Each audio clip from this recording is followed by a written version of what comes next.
Nanas Malaysia mendunia berkat teknologi AI.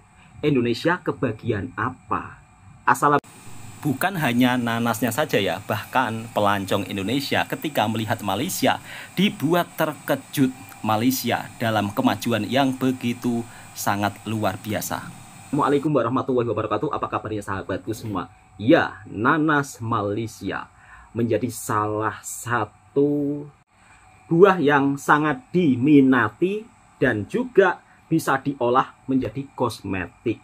Kalau saya lihat, nanas di Malaysia ini menjadi salah satu nanas yang cukup bervariasi, bahkan juga mendapat permintaan yang begitu banyak dari berbagai dunia. Kenapa Indonesia sampai saat ini belum bisa?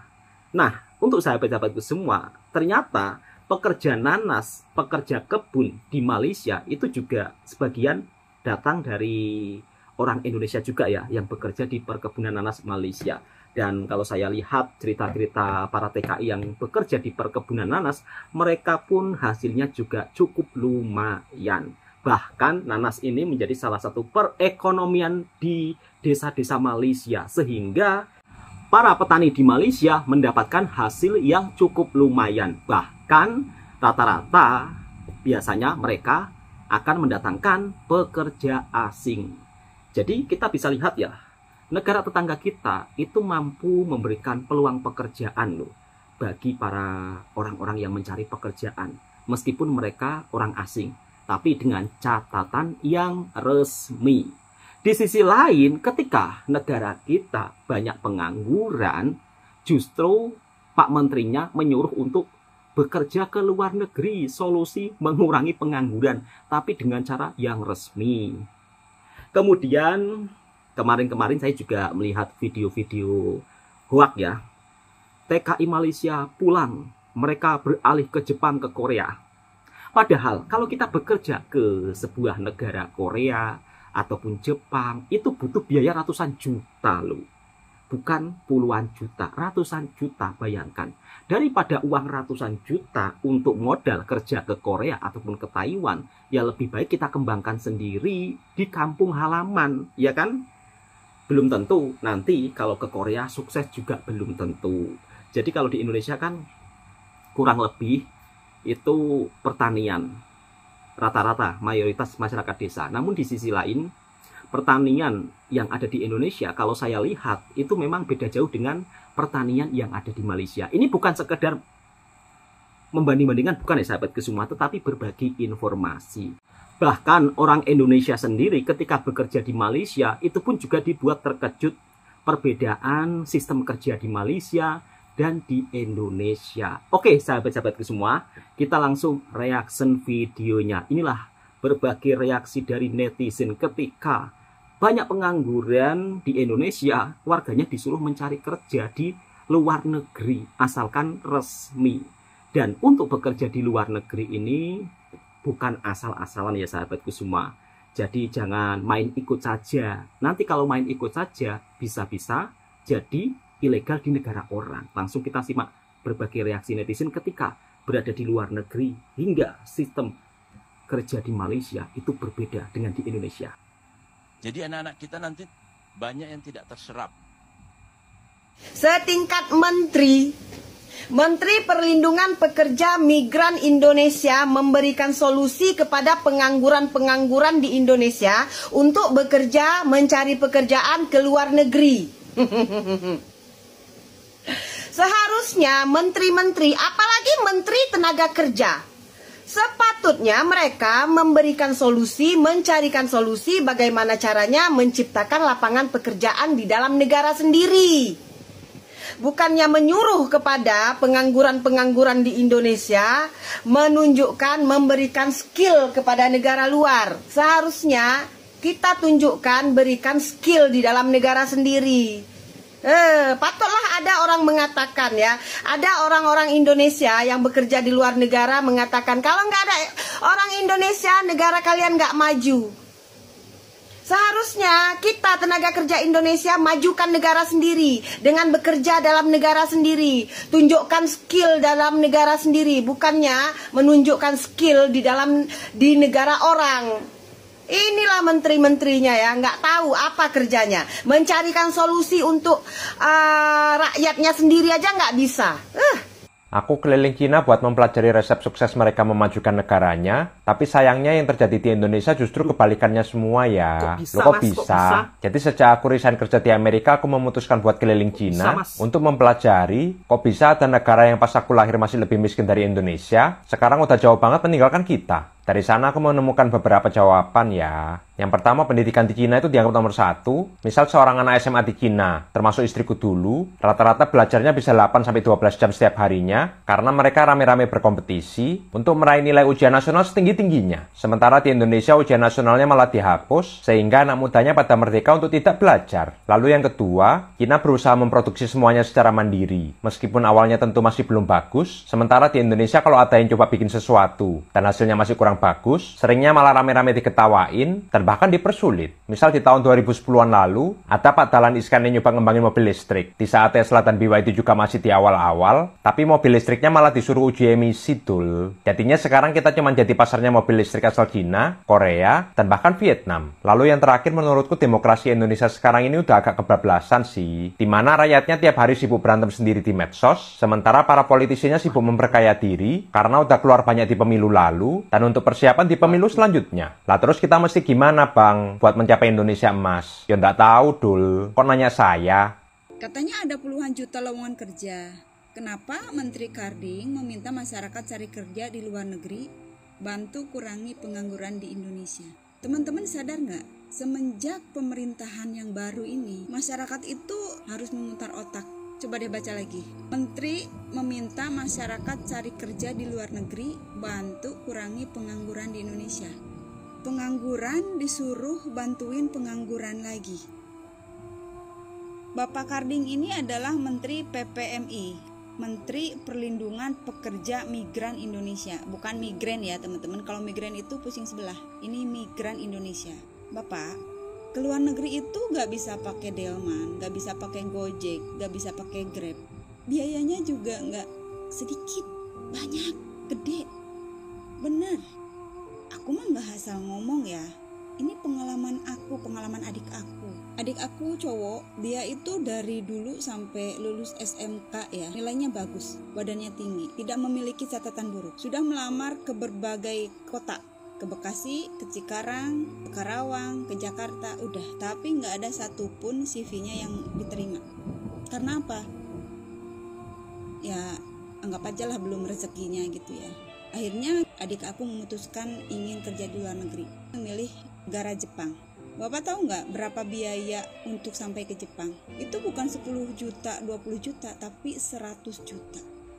Itu untuk masuk ke LPK, untuk makan, untuk ongkos tes ke sana ke sini, beli buku, beli seragam, dan menyiapkan beberapa administrasi, ongkosnya juga, bekalnya juga sebelum dapat gaji. Itu hampir 100 juta, tapi itu bukan nyogok ya, itu benar-benar murni pengeluaran. Dan itu dilakukan hampir 2 tahun yang lalu. Karena apa? Karena sulit bekerja di Indonesia. Aku gak ngerti ya, apa sih yang jadi permasalahannya, kenapa susah gitu loh cari kerja di Indonesia tuh. Heran. Ada yang tahu nggak? Coba tulis di kolom komentar.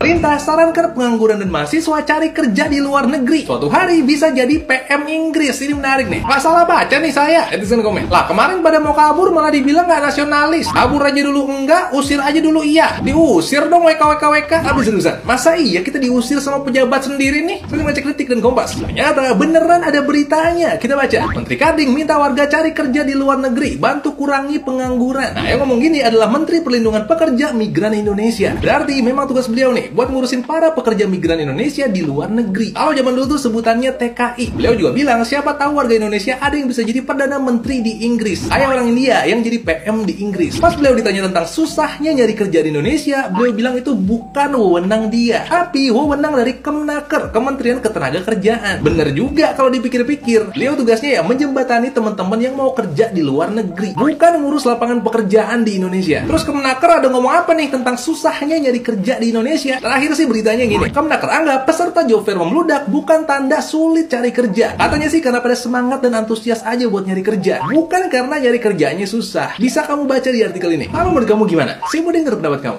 Minta warga Indonesia untuk cari kerja di luar negeri untuk mengurangi angka pengangguran di Indonesia. Ini menteri macam apa? Salam APBN, ambil positif, buang negatif, tonton videonya sampai habis. Udah pada tahu belum ini Menteri Karding nyuruh warga Indonesia buat cabut cari kerja ke luar negeri untuk mengurangi angka pengangguran di Indonesia. Lah kata gue, lu gunanya jadi menteri apa? Hah? Lu gunanya pejabat-pejabat apa? Gue tahu ini urusan ketenaga kerjaan, urusannya Kemenaker ya, urusan Kementerian Tenaga Kerja gitu ya mungkin ya. Ya kan? Bener dong? Bener nggak? Bener dong? Iya dong. Negara keseringan tidak membantu warganya dalam mencari pekerjaan. Tapi ketika warga negaranya bekerja, disitulah semua pejabat narikin pajak-pajak. Udah tahu kita kerja sendiri, cari sendiri, lowongan sendiri, ngantri sendiri, dipajakin juga. Negara ngambil jatah lewat pajak, kebangetan kata gue mah. Iya nih, sekarang warganya cari kerja di luar negeri, terus dapat nih tak gitu kerjaan di luar negeri. Nyampe Indo tetap bayar pajak kan? Kita kerja ke luar negeri jauh-jauh tetap kena pajak kan? Sebelum gua kabur ke luar negeri cari kerja di luar negeri, sekarang gua kerja di sini aja kena pajak. Fungsinya pajak apa? Untuk mensejahterakan rakyat. Rakyat harusnya diberi fasilitas, diberi kesejahteraan. Gue dapat fasilitas apa?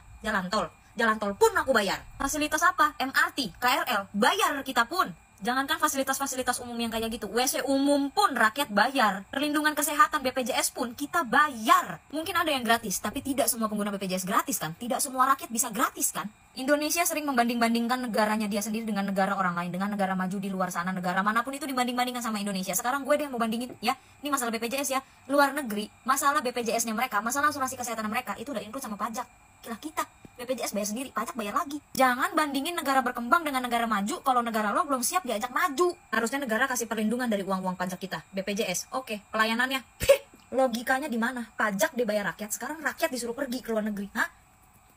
Intinya gini deh, rakyat bayar pajak, rakyatnya disuruh ke luar negeri habis itu. Habis rakyatnya kerja di luar negeri, duitnya tetap masuk untuk negara asalnya. Tapi kalau rakyatnya kenapa-kenapa, disuruh sabar. Contoh, ini contoh ya, ada TKW, ketipu agensi abal-abal, mintalah pertolongan ke KBRI.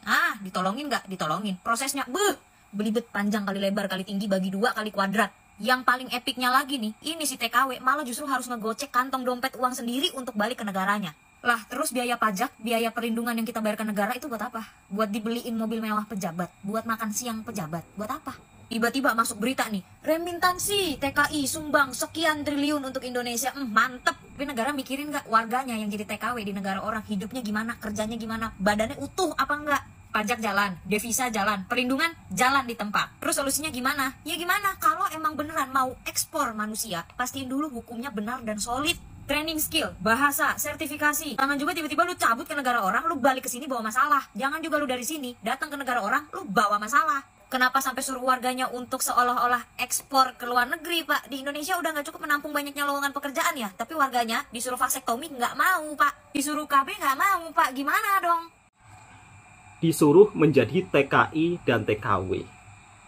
Sebenarnya kalau kita bekerja ke negara orang, itu kalau resmi ya bagus-bagus saja. Tapi kalau seorang menteri sampai-sampai memberikan statement yang pengangguran, cari pekerjaan di luar negeri asalkan yang resmi, itu kan seolah-olah semacam lepas tangan ya. Harusnya kan memberikan statement yang pengangguran silakan, ayo saya carikan kerja ke luar negeri dan ini resmi, saya pastikan.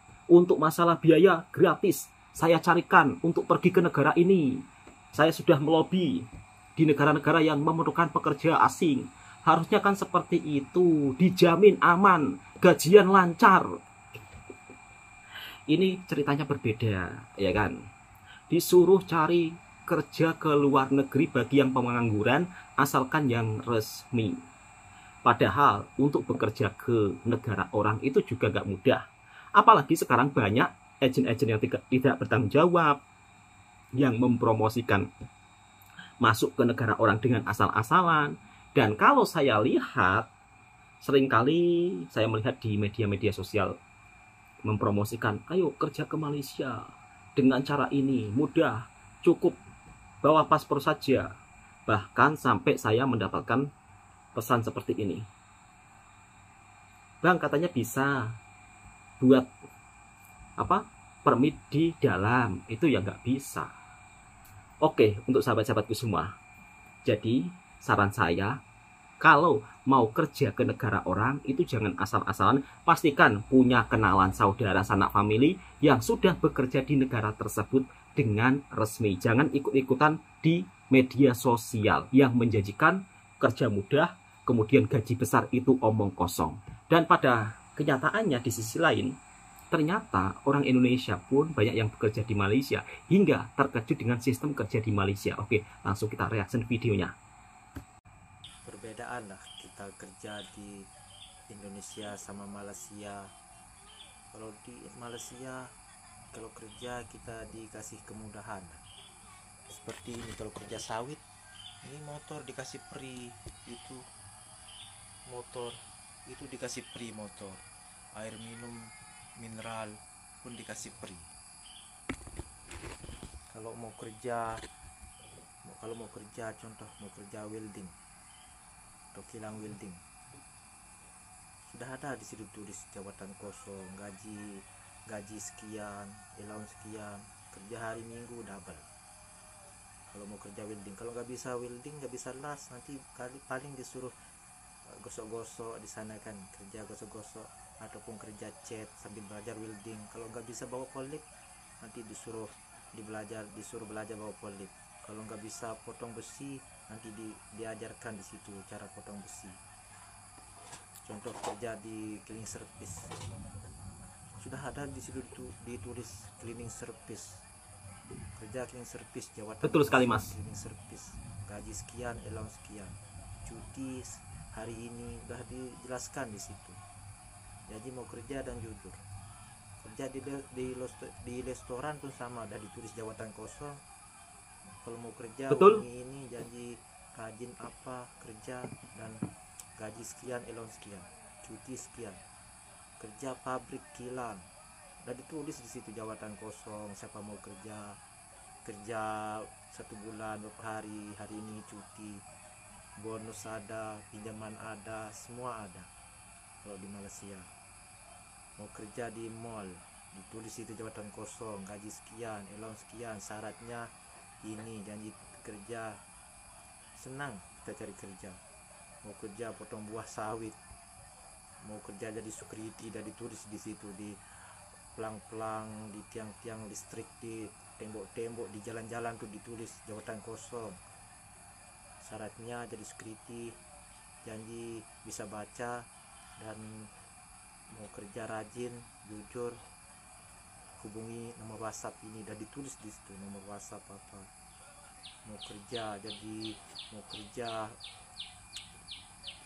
mall, mau kerja di kilang, mau kerja jadi cleaning service, mau kerja jadi security, udah senang cari kerja. Apalagi kerja di sawit, tinggal senang cari kerja.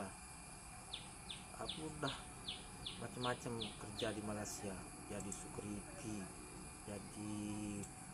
jadi supervisor, kerja di welding, kerja di mall. Aku udah semua kerja di Malaysia, di Johor Bahru, di Negeri Sembilan, Malaka, Kuala Lumpur, Selangor, Kelang, sana saya udah kerja security, kerja di mall, kerja jadi supervisor, kerja jadi tukang welding. Aku udah semua buat kerja, jadi aku udah ada pengalaman dari 2009 sampai sekarang. Aku kerja di Malaysia, tapi udahlah pulang cuti, masuk lagi. Sekarang kerja jadi potong buah di sawit. Aku udah bosan kerja di pabrik, di kilang. Aku udah mau cari kerja kebun sekarang. Aku udah kerja di kebun sekarang. Kalau di Indonesia mau kerja